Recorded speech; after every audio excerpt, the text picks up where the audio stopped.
Welcome back. Another Friday. Woo, boy, I'll tell you what, man, these Fridays are getting better and better because everything between them is busier and busier. At least the world is crazy right now.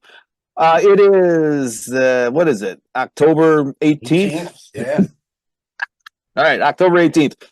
Fall is kicking in. It's getting colder up here in Michigan. Looking forward to going down to Florida. By the way, wow, this time next, I think this time next week, I'll be in Florida. Lucky No, you. no, not yet. I'm Oh, leaving a Sunday, so pretty soon, but not yet. Okay, good. What's going on in the world? Ooh, boy. So there's some interesting things continuing with the copier world. I spoke to a few deal. I didn't talk to you about this. I spoke to a couple dealers this week about some AI stuff, which right. we'll get into later. Real interesting. Real interesting. You know, yeah, I want to get it right into it right now. On the copier side, let's see what's going on. I can't think of anything. Art, anything big? Anyone buy anyone lately? I don't think so. Xerox bought a company called IT Savvy for Okay, what's four that? 400 million.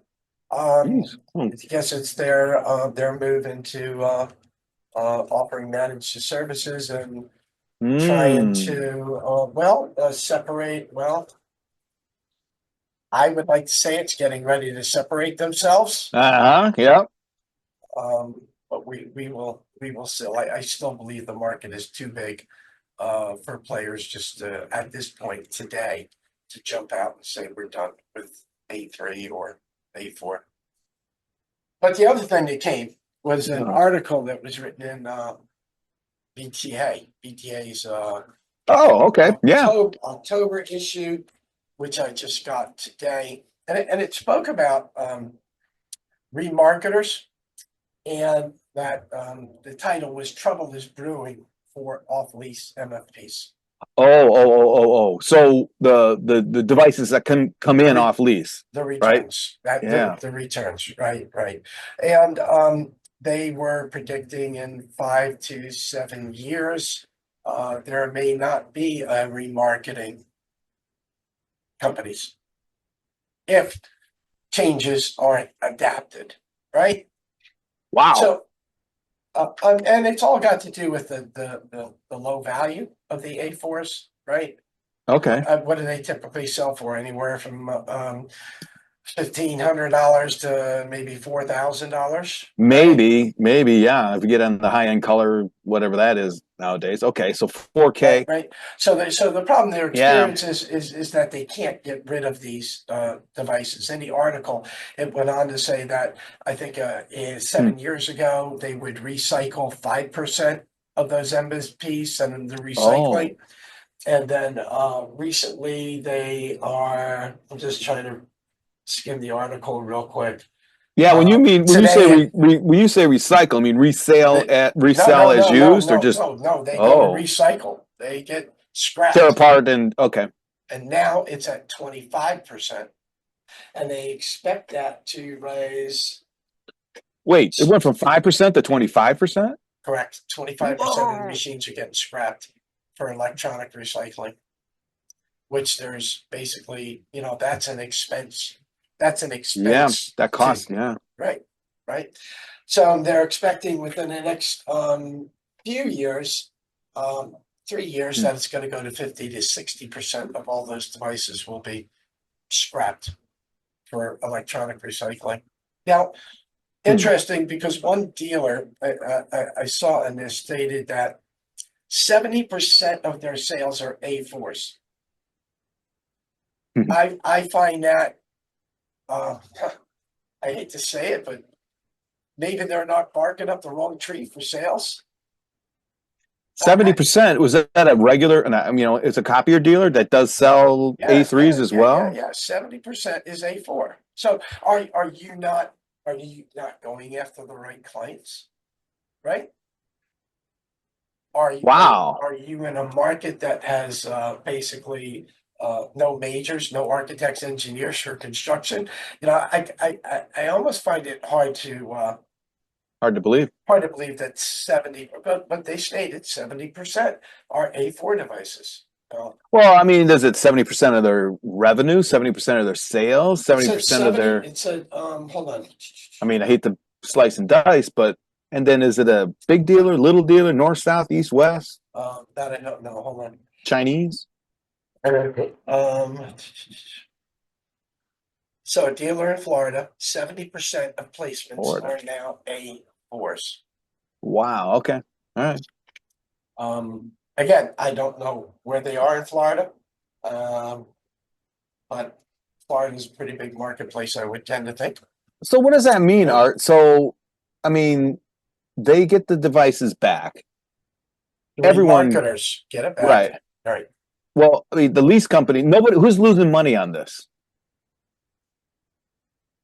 Right now, I would Yeah, I mean, say if with A4s, the remarketers.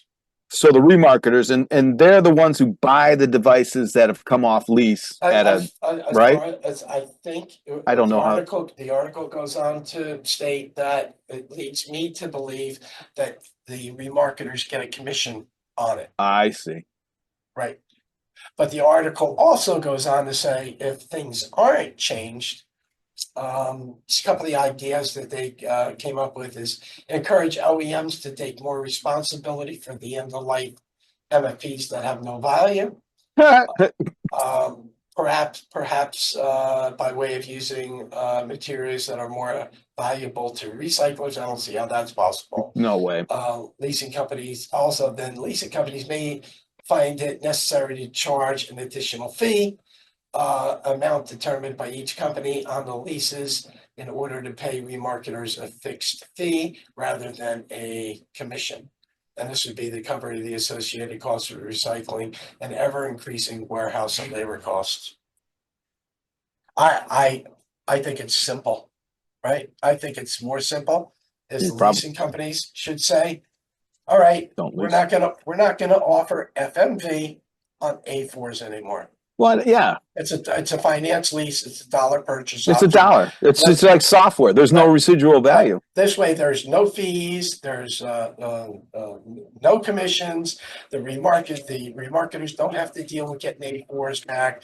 And basically, it can be up to the dealer to say at the end of the term, okay, I understand it could slow down those trigger points for automatic replacements on the lease. Because if you have an A4 and a 5-year lease and it's fair market value, basically there's the trigger to upgrade to another device.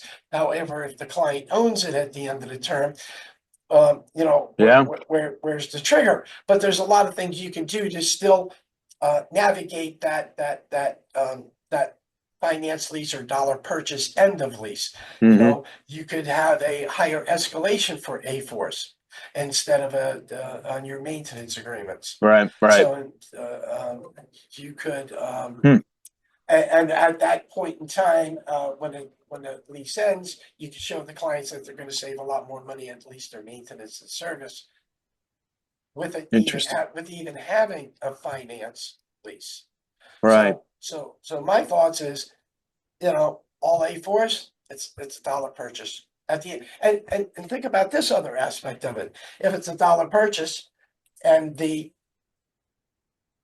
company does upgrade to another A4 device, the dealer gets that machine back for free. Right. So why can't the dealer start doing different things with those machines? Since they're free machines, they can dictate which ones go to recycle, right? Or which ones they want to put back out in the field. Or better yet, maybe they can start their own rental fleet where I they own understand. the piece of equipment, Yeah, that's a good option. Those are options. right? I'm trying to go upstream. Okay. So why did it go from 5 to 25%? Oh, it says here, basically costs associated with recycling have increased and increasing warehouse and labor costs. Plus the dollar. The dollar has been very strong over the last 2 years, which makes this equipment, because most of this equipment gets shipped overseas.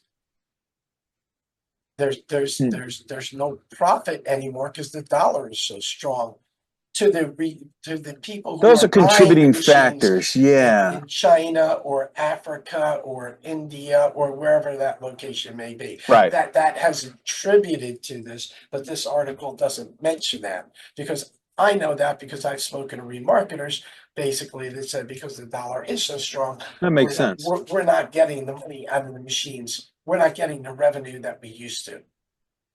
I wonder if the number of if their sales have dropped, right? Maybe their inventory levels are so high and they're not.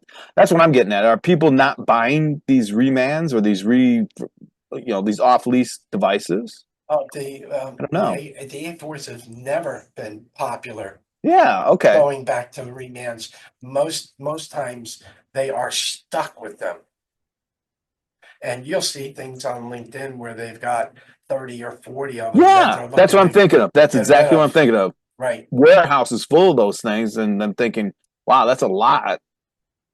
So nobody's. I guess it gets down to it. Nobody's buying them.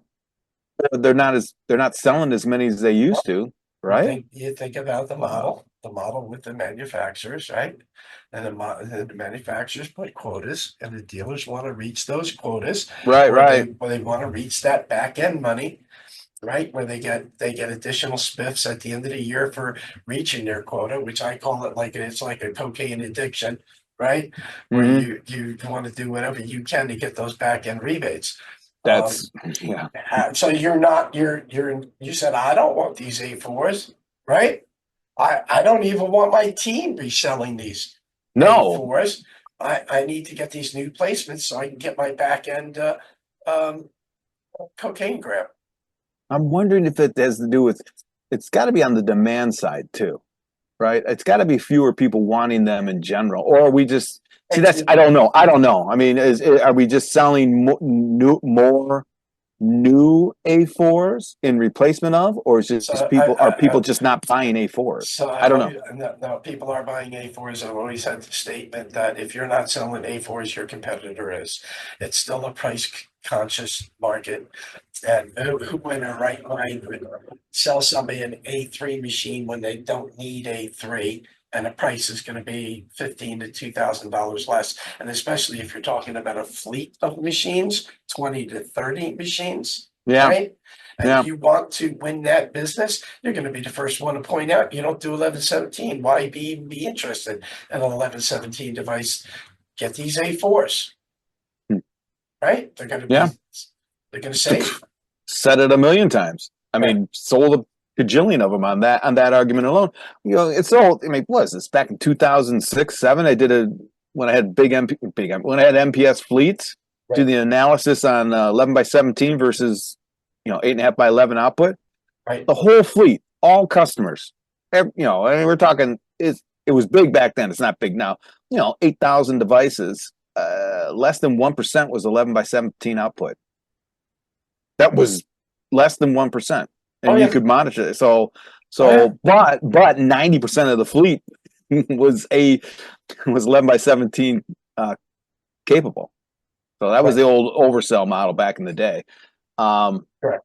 But Hmm, there's still interesting. certain companies that still um, require A3s, Oh architects, yeah, engineers, yeah, construction, yeah, yeah. municipalities, colleges, education. Well, This libraries are doing book copy. they need the advice. Yeah, copy me a book. Um, and then Well, so that's there's still a place for A3s. I agree. I You just agree. And got I know plenty of firms that still have it, not as many as they used to have, but they do. And usually color, that I'm thinking of is like, well, okay, they've all got a Ricoh, a Canon, or a Conoco, 11 by 17. And usually because there's a marketing department attached to it somewhere, right? But that's fine. so in Hmm. addition, there's many Hmm. of the A3s are more fully featured than the A4s, right? When it Right. comes to additional features that you can do with the A3 versus the A4. And I guess the manufacturers kind of want to keep it that way, the segment, because A3s bring in more revenue. Oh, yeah. The A3s margins bring are in in, the A3s. yeah, Yeah. yeah, right. right? Yeah. So, wow, So interesting, right? So that was very. that I thought was pretty interesting. So the leasing companies can either go to it's always going to be $1 out, Yep. right? We're Just not like we're just not software. we're just not going to offer FMVs anymore on A4 devices. That's probably the easiest way, as opposed to saying we're not going to put A4s on lease anymore. I mean, you don't want to do that, but Right. They still it's a could get dollar the out. A4. They still could get the A4s on lease, right? Yeah. And then Yeah. it's up to the end user what they want to do at the end of the term. Or I've heard this before that some of the leasing companies actually offer the buyout for the dollar back to the dealer. Okay. Oh, what do you mean? So they, So well, they yeah, the do. lease company doesn't want the machine. Is that what you're Correct. saying? So, They yeah. don't, right, they don't want the machine. No leasing company ever wants the machine. Um, but offering the finance, the dollar option back to the dealer allows them to control the end of sale a little bit better. So they might be able to reword their private label lease and structure it more just like a rental. Yeah. But you know, okay. Yeah. Yeah. Yeah. Maybe Maybe. A4s will just be a rental lease with the purchase option for $1 going back to the dealer. Yeah. And then the end user has no option to buy that piece of equipment. They have to get into another rental. What a great idea, right? Hmm. Because then you could go back to the vendor, I mean, the client, and if they don't want, let's say they go with a 5-year term, you say, okay, well, we're going to lease you the same piece of equipment for another 3 years. Not lease, we're going to rent you Rent the it to you. equipment for another 3 years. Well, that's not a bad idea. Not bad at all. Keep it out there in the field. Keep the, I'd have to take a look at how much volume is still, because I have a sneaky suspicion, Art, and it's just me being me, that people just don't want them anymore. Customers. I could be wrong. We still have clients buying them, leasing them. Right. But I think, especially after the end of the lease, and that's what I'm saying. I'd like to look at the numbers over time. So I don't know. most at the end of the lease do Hmm. not want the equipment. They will upgrade to something new. Do they upgrade to a new A4 or do they? And sometimes, yes. Hmm. Most times, yes, unless something Okay. has changed in their business model where Okay. they need 1117 capability or Or they need nothing. a I guess what faster my machine. question is: are they upgrading to something or nothing? That's the key. Are they? I don't 90% know. on my end are upgrading to To something. something. Okay. Well, Then that's good. you've got the laggers who basically just want to stay in that limbo where it's Yeah, month to that's month, always been true, huh? yeah, month to month rental. They can't make a decision. Um, you're always gonna have X amount that are always gonna be in that limbo where lease is ended and they're just in a renewal. Hey, did we have someone on from Epson Scanners? We No, haven't yet. It was no, all no. those were all whose scanners were those? Kodak, Fujitsu's? Kodak. Yes, Kodak. Kodak Alaris. Okay. Yep, yep. Um, well, then this is kind of I did see something, an ad for an Epson scanner. Simple, not simple, but it had the interface. It looked like a decent sized scanner, not your big Panasonic garbage disposal types. But still, what that tells me though was that if Epson is out there pushing, there is a market there. And it's like what we talked about to rehash on it. I mean, it seems to me that if there's a growth edge in our industry, it is at the scanning level right now to capture all the documents that are on paper and to digitize them. Seems to be more interest in it than there was before. And, 3 or 4 weeks after mentioning it, I'm starting to see Epson advertise their scanners, Well, which I don't remember seeing them before. That's why it's like, oh, wow, that's interesting. yeah, I've seen him. I've seen him. Well, yeah, I've yeah. seen him before. Um, Digital transformation. At Yep. some point in time, every company that's Oh, worth their yeah. weight in salt is going to want to get all of those legacy documents scanned. I mean, you can walk into some companies and you still see rows and rows of It's file amazing. cabinets. You walk into a company that's on top of technology, you see zero file No, cabinets. no hanging. Yeah, no hanging files. Nothing. Yeah. Right. So if you had to look at the world, I mean, if I was asked, what do you think the percentage of companies that have file cabinets compared to no file cabinets? I would have to say right now that's probably 75% of the companies that I walk into. Do not have file cabinets? They do. They do. So They it's do. gone. Okay. So a quarter of them are gone, roughly. Is that what you're saying? Yeah, I would say so. Yeah. But there's 75% of paper still out there that needs to be To- scanned or digitized in some sense. Okay. Correct. Well, we talked about it. I think that's one of the growth industries, that and wide format and light production to production. To me, Mhm. actually, in that order, I would put production at the top, wide format, not just below, but below that, and then scanners and digital capture in there. And then with a sprinkling of software from Right. all three levels. That's what Right. I would say would be your growth. So I was at an event about a week and a half ago, and there was a Mm-hmm. company there called Object Loon. Yeah. All right, which we use Object Loon for some of our solutions, but they actually will give you your software can actually work on an iPad and create service tickets for HVAC plumbers, electricians. So instead of doing a paper invoice or Oh, having somebody sign a piece of paper, everything's done basically on the everything's basically done on the iPad. So Object Loon. They Objectif Loon or whatever. I yeah, remember that. It was primarily a forms company, I think. And yeah, yeah, okay. But yeah, so you can do everything on your digitally, customer facing receipts and yep. invoices and everything. Yeah. Take credit cards, everything. Hmm. Which there's still a decent amount of companies that could use that service. Yeah, I tell you what, it's still kind of funny to me. I can't remember the last time I've seen a clipboard come out with a hard paper multi-part. Remember those days? You had to Right, sign here and sign, and then rip off that top copy and you get the yellow and I get the pink or something like that. right, Boy, what a right. wow. I know I've had to use Roto-Rooter from time to time, and they come in with their pad, and basically Yeah. everything is digital, and then everything I guess goes back to their back end software.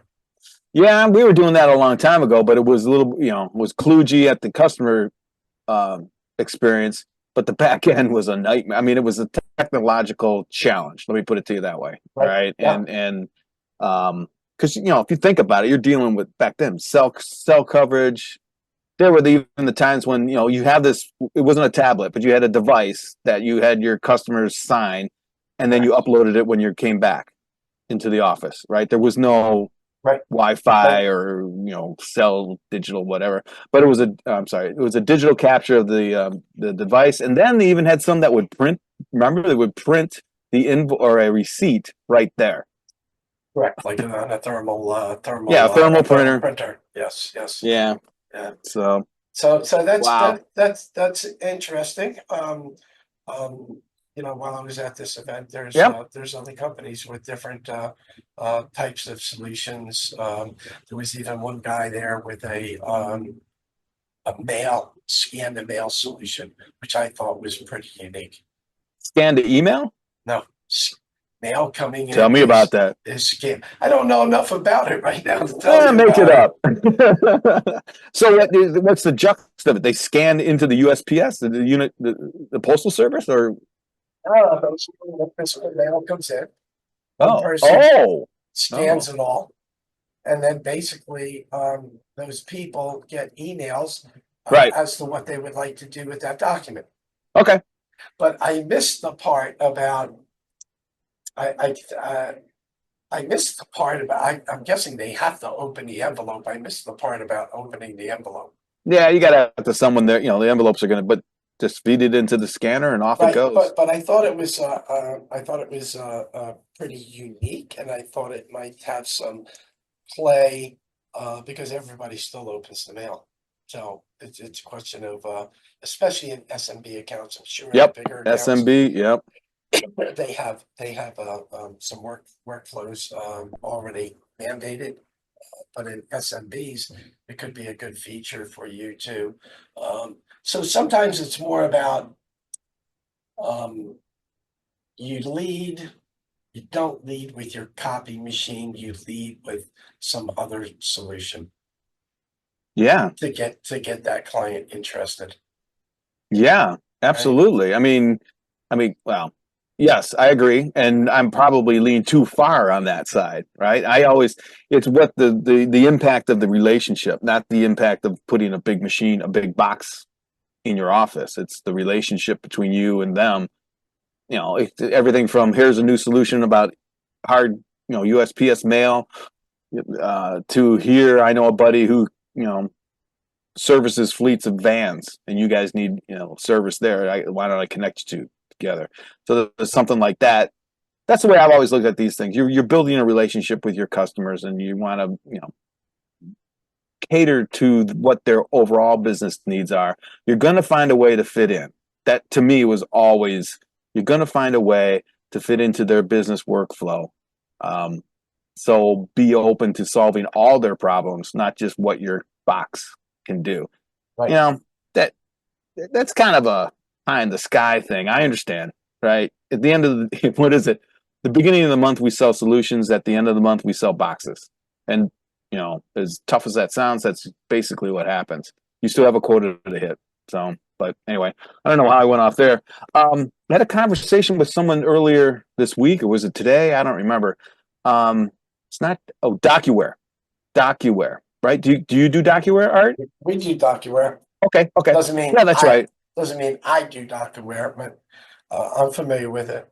Yeah, so it's been around for a a while, yeah. And boy, when I was at Impact, we used it, and I think even at Icon back in the day, it was Documentum. It was not DocuWare. Regardless, the conversation I had was with a dealer who just went through some training on DocuWare, and they were pretty much not hammering, but touting out the AI connection. And they call Right. it something. I'm not sure if they called it, but someone referred to it as AI light versus AI what they're doing today, Right. insinuating that they were doing artificial intelligence for the last decade. Which I was like, no, you weren't. But I get the point. Right. Anyway, I guess my what caught me there is that okay, there's a software company selling on the artificial intelligence angle, right? Honest to God, it's doing the same thing they did as they were doing 4 or 5 years ago. Nothing at that end has changed. Maybe the back end uses a little bit different technology, and I doubt that. But the point is that all right, once again, another facet of our industry is diving into at least talking about artificial intelligence. And that was going to be my question to you, Art. Have you heard anything on your from your prospects and customers? Is that subject coming up? I ask you all the time, but Right. have you Right. seen any or heard anything? No, Okay. no, I haven't. But I was at an event today, Oh, a luncheon, right? okay. And when they asked what I do, Yeah. of course, it was we sell and service office technology, and our focus is basically for managed IT services, office. Managed IT services, office print devices, Uh-huh. and IT with IA with content management.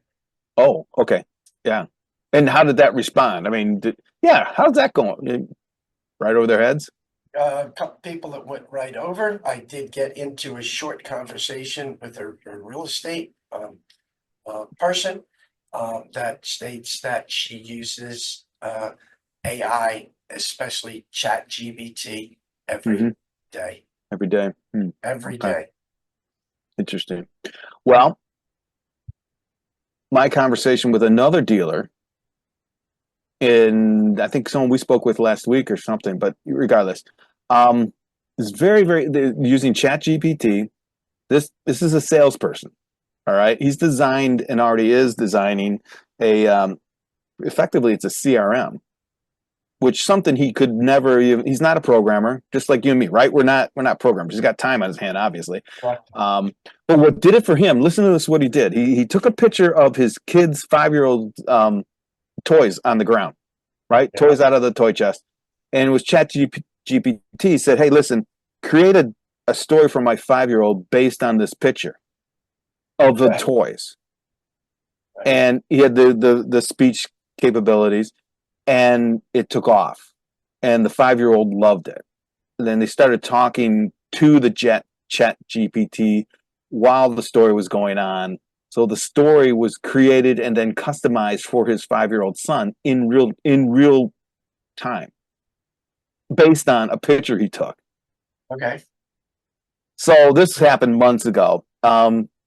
He's at a client site, and the client is an inventory control warehouse.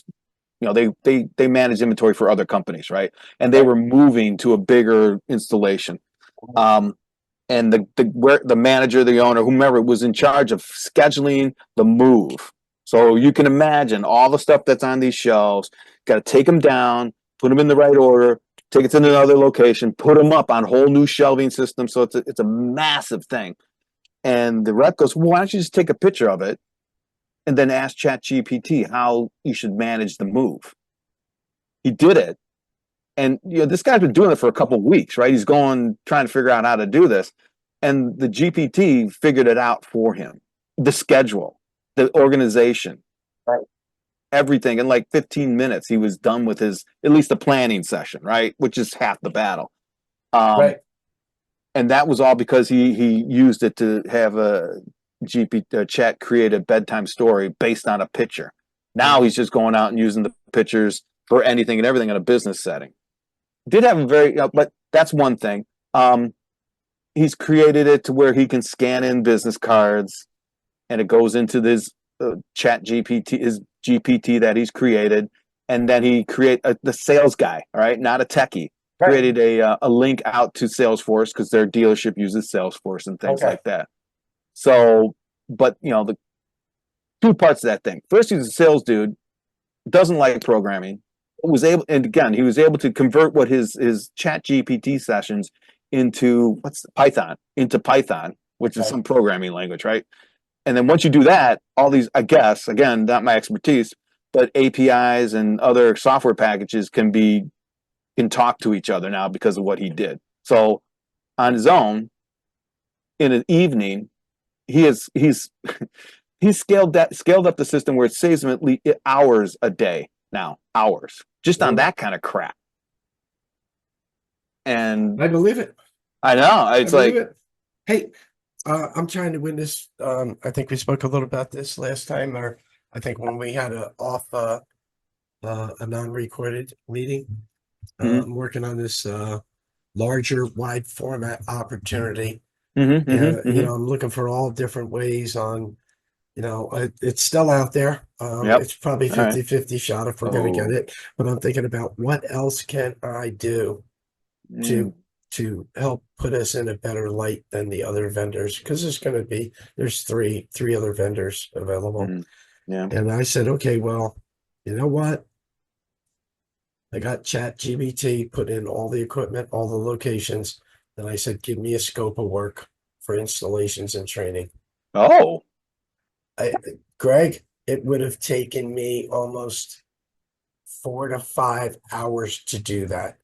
yeah. I had that within, I don't know, 25 seconds, right? Yeah. And then a question came across, right? And the question was about, how do you guys train end users on when to use color and when to use black? Okay. Right? So the company doesn't print as much color. Now, we have no training program for that, but ChatGPT did. No. Oh, you're kidding me. I put it in, give me a training program for this type of business and who has these types of machines, and on how to train them on when to use color and when not to use color, and what the ramifications are using color and black. Really? It gave With me ramifications. ramifications would be higher costs for color, lower cost for black, right? Right. Time savings, print speed. And it gave me a training program uh, You're kidding me. up to 1 hour. Actually gave me up to 1 hour. I don't want a 1 hour training program. So I reduced it down to 30 minutes. And basically I gave it back to the client. I said, this is what we would do with every install. So I'm hoping those two items give me a leg up in this because nobody else, I know no one else did it. So you did what was you did a scope? I did a scope of work for the installs first. Huh, And then a it's a question good came one. back. Then the Good one. question came back about color and Oh, the question came back from the client after you yeah, sent over the. yeah. Do you guys Oh, offer any training for our end users on the value of color versus black and when to use it, when not to use it? okay. Interesting. So I would initially guess that someone else does, right? Because it came up. I could be wrong, but if your client brought it up, that means they I've never heard of anybody. right. Which would be if I were to do if I wanted to if one of your competitors wanted to be different, that's what they would say. But you just took care of that. You just I said, we offer it. Here it yep, is. and here it is. And I can do it. I mean, it's simple. It's simple stuff. I know enough about the industry that, I can do the training Yeah, myself that's and follow the outline. I like the scope though. I never even thought about that. That's a good idea. And Well, then I'll bet especially you. when you get into multiple machines. I mean, Yep. so this has to go before the junta for the final approval. And, unfortunately, in a lot of these sales applications, we only get to work with the gatekeeper, Yeah. depending upon who the gatekeeper is. And it's got to go up the ladder for approval. So all of these extra documents, Yeah. um, you've got to put your best foot forward with and cover almost all your bases. And hopefully you're hoping that your competitors are friggin' lazy and laggers. Well, it's almost guaranteed that they're not using chat or an AI. Almost guaranteed, right? Because I haven't heard of too many salespeople using it in that sense, which blows my mind. But oh well. Which was one of the Well, conversation, one of the strings I was having with the guy who did his, the story with his child and all that. He's the only one at the dealership. As a matter of fact, I don't want to throw anyone under the bus, but they do have an AI training program. And this is after I was just slicing and dicing all the existing training programs. I go, you get trained today and next week it's totally different. There's no reason. And if you look at boy, I don't mean to beat up on people, but if you're looking at the existing the training sessions, it's modeled after, training sessions from 5, 10, 8, 12 years ago. It's the same format. It's the same thing. I saw one in Tampa, scheduled for Oh. two weeks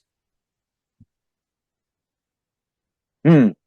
at the Tampa Marriott Hotel by the airport. Yeah, I know that one. I don't know.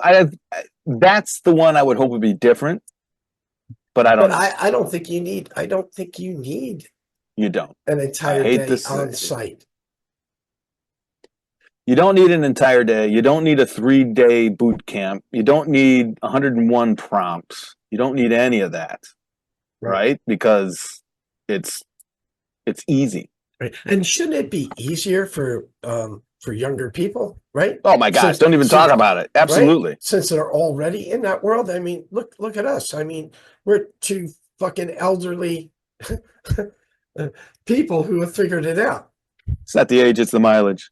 Yeah. You're right. You're right. And the desire, right? Yeah. The desire. Well, where I've been encouraged is when, that desire is a really good point. It's like, because especially in our field, we've been told this for the last 3 decades. We've gone through training and gone home after the training and have absolutely nothing to take to the field. Nothing. Like, what the fuck was I doing there? Why was what was I even doing there? Right. At least I, got paid and nothing. A week long of training, nothing. Where I see this when people who have been through that schooling technique, they get 15, 20 minutes into the AI side, it all falls away. I love seeing it when they get it. It's like, oh my gosh, I can do this, I can do this, I can do this. It's totally different than any other software or technology advancement since golly, the 70s or maybe even earlier than that. It's totally different. And it comes from the individual. It doesn't come from a guy talking on with a whiteboard behind him. That doesn't happen. It doesn't. It's so the more people that get into it, the more likely they're really going to get in. And then they just go off on their own and do something that works for them, not for the dealership or not for the OEM or anything like that. It's an interesting time. Interesting time. Yeah. So, and hopefully,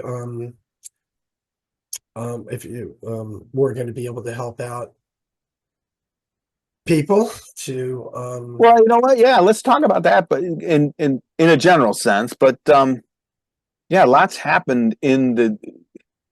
I've always been I think you're the same way. Is that you learn by doing, right? And okay. Go back to the generational thing. Things that you use should be intuitive. If you look at a stapler, people know how to use it just by looking at it. It's intuitive, right? There's a certain level of training that has come with certain things, but the level of intuitiveness should make your solution approachable. You shouldn't, in my opinion, you don't need a SME or a programmer or someone to tell you how to. You shouldn't have to have an expert to tell you how to use something you're going to use every single day. And that's what's happened with the industry, right? It's anything from word processing to spreadsheets to AI to AP to Salesforce and things like that. You needed an expert to teach you how to use the program because the program's not intuitive. Right. When you look at anything, any LLM or any of the AI tools, it is intuitive because all you're doing is talking to it. That's when the hardest thing about it is to know what feeding it data. Feeding it data, but you're feeding it data is like what you just said. If you have a question about anything, you start there with the Chat GPT. Anything. It could be, and I think we've talked about it, it's like, gee, Mr. Chat GPT, I'm a copier salesman. How can I use you to help me? Start there. Right. It comes up. And you just go from there. Plus, what people don't understand is if you use Chat GPT on a daily basis, right? Yeah. For your business, your sales, right? Yep. You develop an AI persona that is all in that AI memory. Yep. So when you go out to create different scopes of work, training, creative emails, right? The persona, you are the persona in the AI program takes over. That's absolutely right, which is totally, it's an antithesis to how things were taught in the past. Because that's a big word. Antithesis. I know it is. I can't believe I got it out. But it is even because how we were taught was everyone is in the same box, and we're going to teach the same thing to everyone the same way, year after year after year, right. Class after class after class, and that's what's throwing the world for a loop right now. Is because the best way to learn AI is on your own. Because it's going to be yours. It isn't going to be the teachers, the librarians, the encyclopedia, the wiki, the narrative from Rico or IBM or Salesforce. It's not going to be their stuff that you're consuming. It's going to be your stuff that you're actually creating. It's wild, right? And it's effective. That's the even coolest thing. This guy was on a way to an appointment. You'll like this one, Art. He's on a way to an appointment. He lit up the Chat GPT with the voice. He started to have a conversation. Tell me all about this type of company, right? Tell me all about the jargon in this industry on the way to the appointment. 15, 20-minute drive, whatever. And he's having a conversation with the GPT, and they're sharing, the GPT is telling him all the different things about the industry. It doesn't matter what it was, construction, aerospace, whatever, luxury submersibles. Yeah. He walked in the door and he had, not only did he have an idea, but he had the jargon. He knew what it was. So he had the abbreviations, but you know what it means and how it impacts. And then he even had what's the 3 biggest challenges to the industry? He had that down.